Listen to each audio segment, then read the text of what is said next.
Welcome back to another exciting episode of Cyber Defense TV. I'm your host, Gary Malewski, and the publisher of Cyber Defense Magazine. In my hot seat today is a very special guest from a very interesting and important player in the cybersecurity market. Dean Nichols is the Vice President of Global Marketing, none other than Jumio. Dean, welcome. Thank you.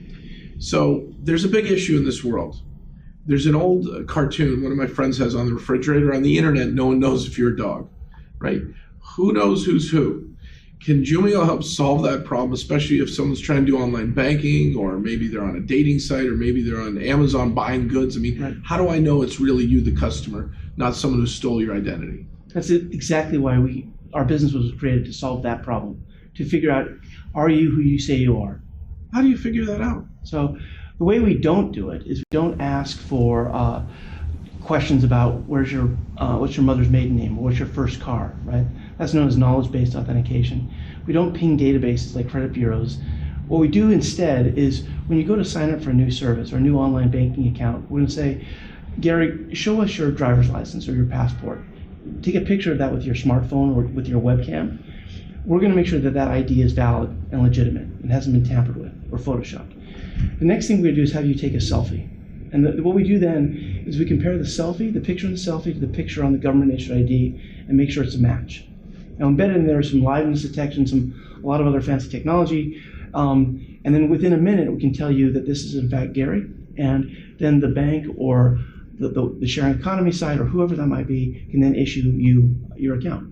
So this is not OCR, optical character recognition. This is like people recognition.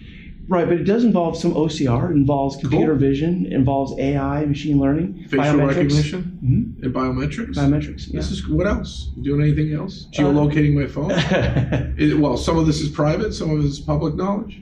It's all private. So as you're logging into that account, let's just take an example of a bank account, right? So you follow those steps that I outlined. What we're doing is, where the OCR and the computer vision comes in is, if it's a California driver's license, we know there's 25 different flavors of California driver's license. We're going to make sure that all the security features are in place. We're going to extract data via OCR and computer vision. And then we're going to leverage machine learning and AI to make sure that ID is in fact legitimate and it hasn't been doctored, right? Very cool. Now, are you doing this through a connection in the cloud, so I don't have to download software? Or are you downloading an agent to my phone or my tablet or my laptop? It's all done typically via mobile SDK, right? If it's embedded within an app, which it often is. Sometimes it's done via a webcam, right? And then sometimes it's done even via API. But the best experience and where we get the most accuracy is out of the mobile experience. And the reason for that is the camera quality on phones is such high quality that when it captures that ID in that selfie, it's a pretty high resolution and allows us to do a much better job. I see. So 12 megapixels or so nowadays is normal. Right. That's a lot of data. That's right. And so you're creating a unique identifier for me. And where are you're storing it somewhere? So it's stored within our environment, right? Or can be on the customer's environment, so they can choose, right?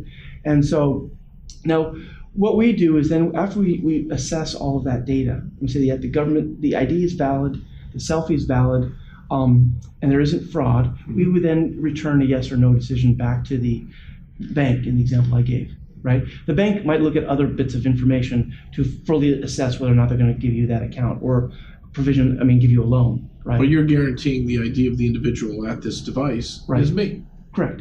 That's fantastic. Correct. And Jumio is being deployed all over the globe, or just in the U.S.? All over the globe. And you've learned things about identifiers in other countries? We have. And so we deal with about 3,300 different kinds of ideas across the globe. We deal in over 200 different countries. Wow. And so for a lot of companies, say it's based in San Francisco, they are also going multinational. They also want to bring on customers around the globe. So if someone provides them a Tibet driver's license or a passport, they need to make sure that their vendor can provide that and make sure they can recognize a valid Tibetan ID. That's fantastic. Right. You could actually do that. Right. So in these disruptive markets where personal identity is a part of a new form of commerce, right, you guys can help solve that Absolutely. problem. Is there anything you want to share with our viewers or listeners that you haven't about Jumio? Well, I think one thing that's is new and that we just launched over the last couple of weeks is something called Jumio authentication. And that's kind of a very cool product. As I mentioned, we're often involved up front when the accounts are being created. And these companies, whether you're Coinbase, or you're a big sharing economy company, or you're HSBC, again, they want to make sure that you are who you say you are.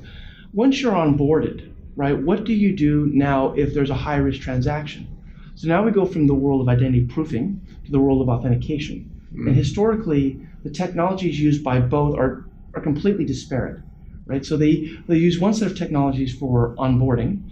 They use a different set of technologies for authentication, right? So a lot of companies have come to us and said, how can you bring those worlds together? Put it together. Reduce risk. Right, and this is where biometrics plays a role.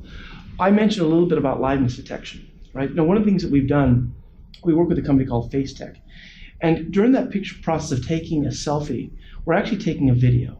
And what we do during that video is we're making sure that Gary is physically present in front of the camera, as opposed to being spoofed by a fraudster. Holding up a picture. Right, holding a picture or even using a video. I mean, I may have been able to take a video from your previous shows and say, I'm Gary, here's a video of me talking. But you'll notice some issues related to the resolution and the motion. Right, and so what we do during that, so not only are we doing that comparison between the selfie and the making sure the ID is valid and that make sure the pictures are matching, now what we're doing is make sure the person's physically present, and we're creating a 3D face map. That's phenomenal. And then now that we have the 3D face map, what that enables us to do is, let's say 3 months from now, you've created that online account, that banking account. You now all of a sudden have a $15,000 wire transfer to the Cayman Islands. That's a little bit, I'm assuming that's a little bit atypical for your banking behavior. No, I do 50 a week. 50 a week, okay. Yeah, over to the Cayman. I'll meet you there. Okay, so let's assume it's a $250K transaction. That would be odd. That would be odd, yeah. Okay. So what the banks can decide to do is they can say, this is a bit out of character for Gary.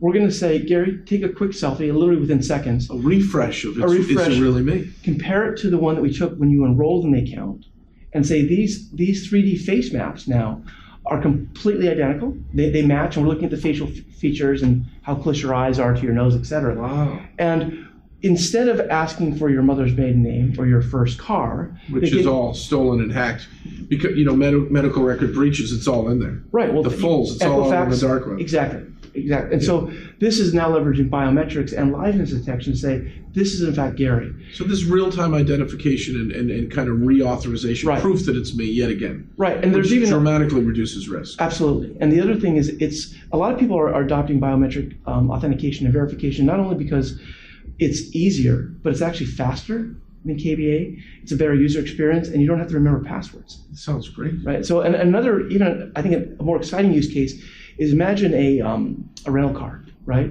So people, some of these rental car companies may think about, how can we reduce the lines at the airports? So you just arrived in San Francisco, you're going to go pick up your luxury sedan, right? So instead of waiting in a line, imagine just providing a selfie and doing that face authentication, comparing it to the one that we have when you created the account. It'll tell you, go to slot A3. Oh, I like this even for hotel door access. Same Instead idea. of waiting in line at the hotel, the bigger the hotel, the longer the line's later. That's right. And so it empowers a lot of these new use cases that go beyond just simple authentication. So Jumio is really disruptive in identification and risk reduction. Right. I love it. Yeah. In fact, I think 2 weeks ago, we were listed in the Fast Company's top 50 most innovative companies. So a little plug there. And so we're in some pretty heady company, and so that speaks to some of the innovation that we've been doing. Sounds great. Dean, where do you want our viewers to go and our listeners? Go to Jumio.com and learn more. Learn more. Okay. Folks, you heard it here. Jumio is a little bit ahead of the curve on helping reduce risk with a new way of doing identity management with facial recognition and other features you might not have thought about before. And if you're in banking or all these other industries we talked about, you've got to check out Jumio and check them out today. And then stay tuned next time for another exciting episode of Cyber Defense TV. Thank you.